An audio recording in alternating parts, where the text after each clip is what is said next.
Hi అండి. అందరూ ఎలా ఉన్నారు? ఈ వీడియోలో ఇంట్లో ఈజీగా నెయ్యి ఎలా ప్రిపేర్ చేసుకోవాలో చూపిస్తారండి. రోజు పెరుగు మీద మీగడ తీసి ఒక బాక్స్‌లో పెట్టుకొని రిఫ్రిజిరేటర్‌లో స్టోర్ చేసుకుంటాం గదా! ఒక వారం రోజులకి కొంచెం ఎక్కువ క్వాంటిటీలో మీగడొస్తుంది గదా! దాని నుంచి నేను నెయ్యి ప్రిపేర్ చేసుకుంటాను.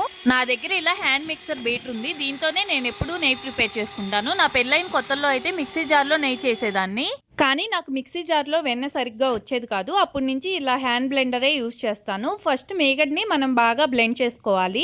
ఆ తర్వాత దాంట్లో కొంచెం వాటర్ పోసుకొని ఇంకో 2 మినిట్స్ బ్లెండ్ చేసుకుంటే సరిపోతుంది.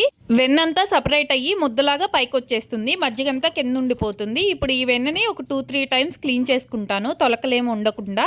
అలా క్లీన్ చేసుకున్న దాన్ని వేరే గిన్నెలో తీసుకొని లో టు మీడియం ఫ్లేమ్‌లో పెట్టుకొని ఒక 20 మినిట్స్ బాయిల్ చేసుకోవాలి కలబెట్టుకుంటూ. పొంగొచ్చినప్పుడు దీంట్లో కరివేపాకు వేసుకున్న ఫ్లేవర్ కోసమని నెయ్యి బ్రౌన్ కలర్‌లో వచ్చే వరకు బాయిల్ చేసుకొని ఫిల్టర్ చేసుకుంటే సరిపోతుంది.